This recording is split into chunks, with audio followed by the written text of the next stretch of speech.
Hi guys, welcome back. We're back again. Yay! Do you all feel comfortable? Are you all feeling good? Elephants are back.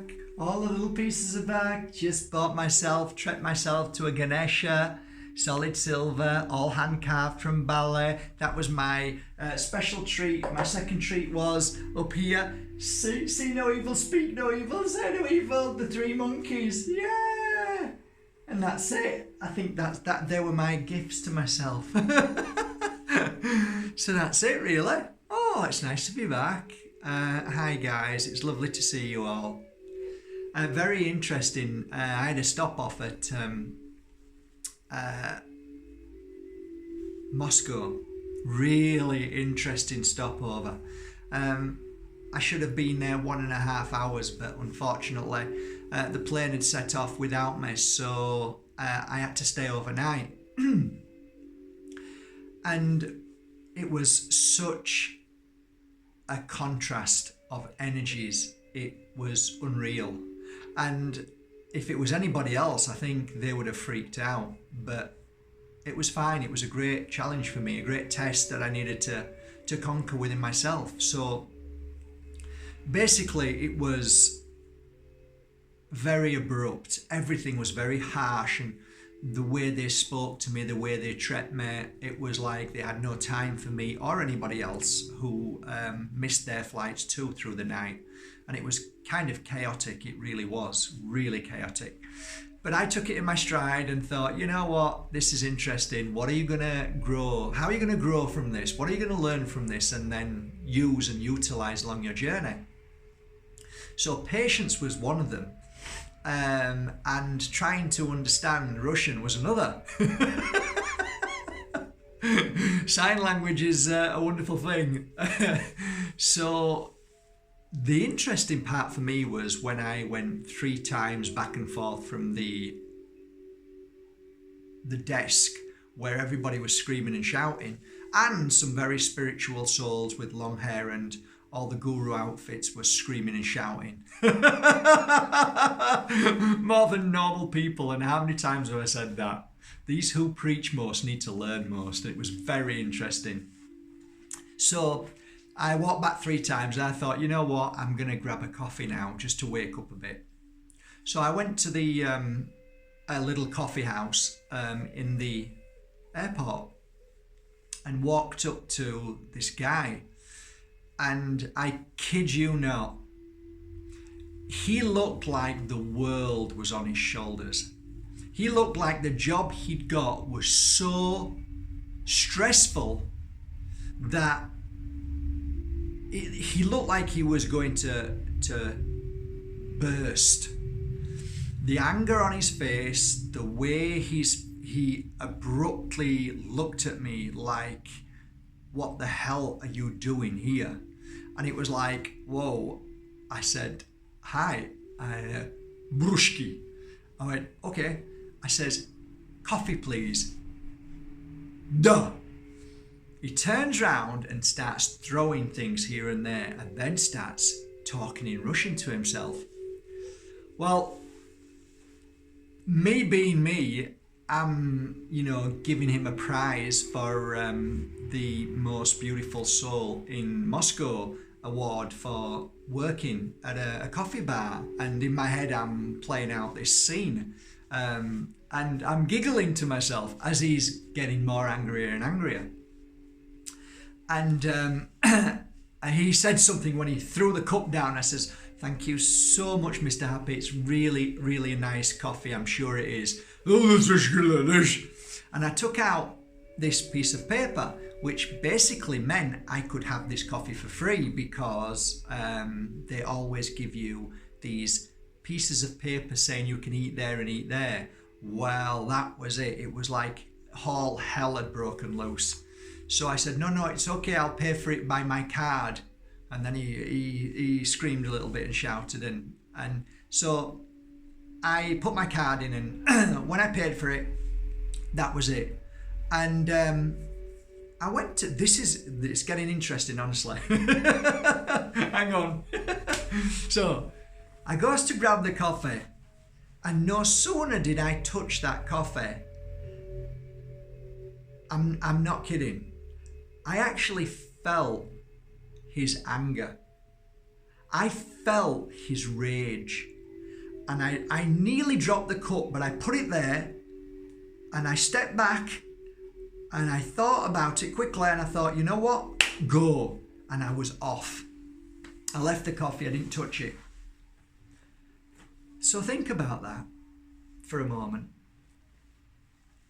If I would have drunk that coffee, I think I would have probably taken in and absorbed all his frustrations, all his angers, his bitterness. Whether he looked at me and saw me as a Polish man, I don't know. Maybe I look Polish and maybe he was having a bad day. Maybe he was judging me. I don't know, because I was so happy. You know how it is. When you're happy, some people get angry because of it. So, moral of the story is, I made a conscious decision, and it was only a coffee, but you know what? I was not going to put that in my mouth. I was not going to drink his aggression and anger. You know, there's a lot to be said about the pinnacle of religion, which is the, as far as I'm concerned, the tip of the mountaintop of every religion. It all starts with love, and as it goes down, it kind of dissipates into whatever it is. But there is one thing that I took with me that I realise now really is truly a very powerful and scientific fact. Dr. Emoto has proved it. And that is, when you give a blessing to your food and your drink, when you say a little prayer, it puts good energy into the food and the drink. But that's also very true when you are in a bad place or somebody else is, because your energy attaches to whatever you're touching and around. Now, if we think about that logically, what do you think happens to you when you're in a bad mood all day? What do you think you're doing to yourself? You know, self-sabotage. You're hurting yourself. You're making yourself ill. You're giving yourself bad energy. And when you're happy, you're creating this energy of happiness, which is, as I always say to you, the most powerful energy in the world. You would probably argue and say it's love, and I would say, yeah, you're probably right, but I think happiness comes in a close second. And if you are happy, if you are working on happiness, you're creating new molecules, new cells, new energy. The water that's inside you, which is 70-80%, is being energized. So you are healing your body at any given moment if you're happy. But if you're sad, angry, bitter, upset with somebody, feeling let down, all of these feelings, you are eating away at your very energy. And my philosophy now is that when that happens, what you're eating away at predominantly is not just your energy, but in a physical level, your immune system. And once your immune system is low, you know more than anybody that that is the time when you get disease, illness, all sorts of stuff, because the immune system can't fight. So when we look at it from a bigger picture, I think the bottom line is that we all have to go through the suffering and pain within ourselves and through others that use us as an emotional punch bag to be able to say, you know what, this isn't no good for me anymore. I can't do this to myself, and I can't allow people doing it to me. And that was a turning point of my life when I realized I had no option. I had to let go of everybody, and I had to stop beating myself up and hurting myself through other people's actions. And that was a beautiful turning point in my life. And I think that's one of the things I want to share with you today. That through the art of experience, as we all do, the most painful moments from other people and within ourselves take us to a point in our life, a pinnacle, a moment, a crossroads, that we make a decision and say, you know what, I can feel inside me something that isn't right. I can feel this spiritual energy which is so low, my emotions which are so negative, that I can't live like this anymore. And when you hear that, that's a cry from help, from your higher sense, from your intuition, but more importantly, it's from your heart. And that's your heart screaming out saying, we can't take this anymore. And when that happens, it's a domino effect to your cells, your energy, your life force, and it just knocks everything down. And that is when I truly believe physical manifestation of illnesses start to appear. So yes, eating healthy is very important, but just as a little observation in Moscow yesterday has made me really look at my life and say, well done for changing yourself, because let me tell you guys, and I mean this honestly, the guy behind that counter, that used to be me. I used to be like that at one time. So I'm so proud of myself. And I want to say to you guys that if I can do it, so can you.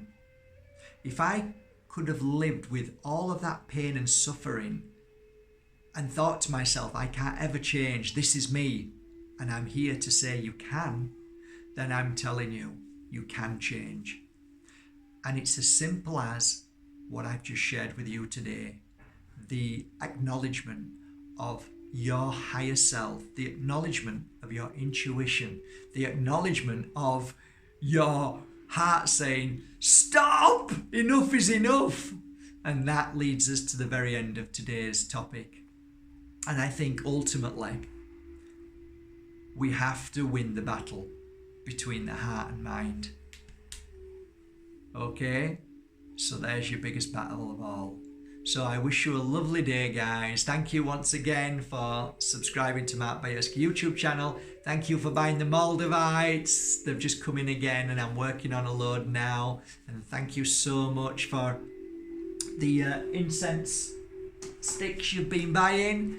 They're now back in tomorrow. I'm just painting all the Moldavite dust on them throughout tonight. I'll be a bit exhausted, but I'll try and make a video tomorrow. But there's so many orders from so many yoga centers and other places that are screaming out for the sticks, and so I've come back a little bit earlier than what I predicted I was going to do, just to get all the orders all ready and get your sticks out, because I love you guys, and I know how important it is, as it is for me.